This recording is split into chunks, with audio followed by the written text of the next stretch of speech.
Uzgojili ste presadnice i pripremili ste ih za sadnju. Biljke su izrasle na visinu koja je optimalna za presađivanje u tlo, ali nakon sadnje primjećujemo da se nešto čudno događa. Biljke koje smo posadili pale su na tlo. Šta se događa sa biljkama? Nakon toliko truda ovo stvarno želimo izbjeći. U ovom videu donosimo vam nekoliko razloga zbog kojih biljke propadaju nakon sadnje.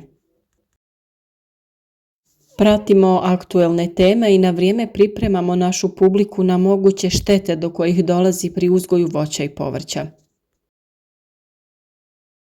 Ukoliko vas zanimaju ovakve i slične teme, podržite naš rad. Označite ovaj video sa like, a da bi pravovremeno dobivali obavijesti o novim aktualnim temama, zapratite naš kanal. Sada kada je sadnja biljaka u zaštićenom prostoru završena, a sadnja na otvorenom je pred nama, često dolazi do propadanja ili uništavanja naših biljaka.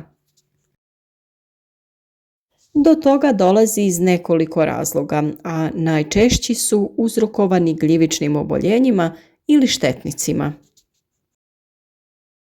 Bilo koji razlog da je u pitanju, moramo reagirati na vrijeme. U videima na temu sadnje povrća uvijek naglašavamo da je u vrijeme sadnje obavezan tretman protiv bolesti. I sada ćemo reći da je prvi i najčešći razlog padanja stabljike na tlo gljivično oboljenje koje se javlja u donjem dijelu stabljike. Na tom dijelu je idealno mjesto za razvoj gljivica jer je vlažnost iz tla pogodna, a i temperatura zraka. Na tom mjestu stabljika postane mekana i ne može držati biljku uspravnom. Biljka tada pada na tlo, a daljnjim djelovanjem bolesti stabljika propada, nakon čega i biljka uvene.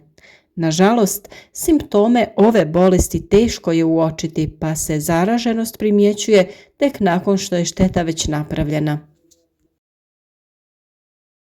Protiv ove bolesti naravno treba se boriti preventivno prije same pojave bolesti. Za to možemo koristiti pripravak od sode bikarbone ili neki od hemijskih preparata. U profesionalnom uzgoju povrća koriste se preparati poput Previkur Energy, Proplant, Bulb i drugi slični preparati.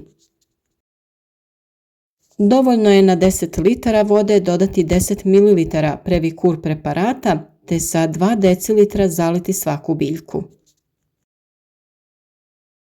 Na sličan način koristimo i sodu bikarbonu. Pripravak od sode radimo tako što 25 grama ili 1 kašiku sode bikarbone rastopimo u 10 litara vode. Sa tom vodom zalijemo korijen biljke, ali i uradimo prvi tretman prskanjem čitave stabljike. O upotrebi sode bikarbone smo već dosta govorili i često je upotrebljavamo u uzgoju povrća, a u narednim videima vidjeti ćete faze u kojima se ona može primjenjivati.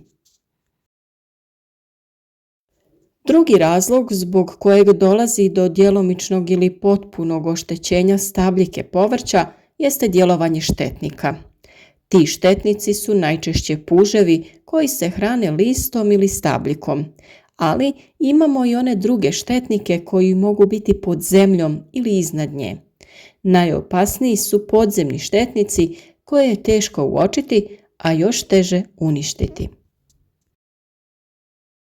Naravno da i u ovom slučaju treba pravovremeno reagirati i spriječiti veće štete.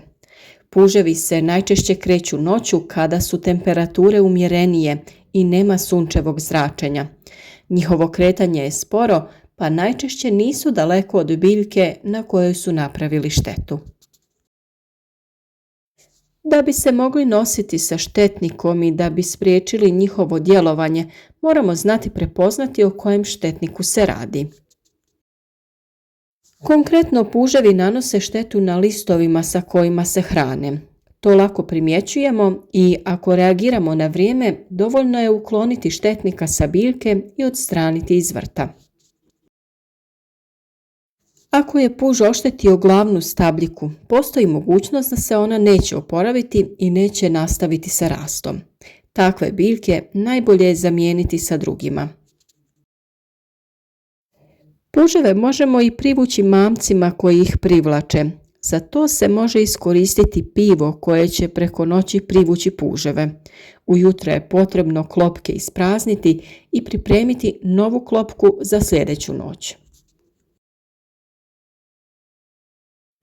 Pored puževa moguća je i pojava raznih gusjenica koje se hrane također zelenom masom biljke. I njih je najbolje fizički odstraniti, a u invazivnoj fazi kada ih ima veći broj treba koristiti neki od insekticida. Za suzbijanje ovakvih i sličnih štetnika može se koristiti i preparat od listova koprive koji jednostavno spremite tako što koprivu ostavite 24 sata da se natapa u vodi. Općenito insekticid od koprive može se primjenjivati protiv lisnih ušiju i drugih insekata koji napadaju stabljiku biljke. Veliki problem nastaje kod onih podzemnih štetnika. Nakon sadnje biljaka razvija im se korijenov sistem. Korijen biljci služi da usvaja vodu i hranjiva iz tla, a u slučaju oštećenja korijena biljka ostaje bez te vode i hrane te uvene. To se može dogoditi uslijed djelovanja štetnika poput rovca ili tušta koji se hrane korijenom biljke.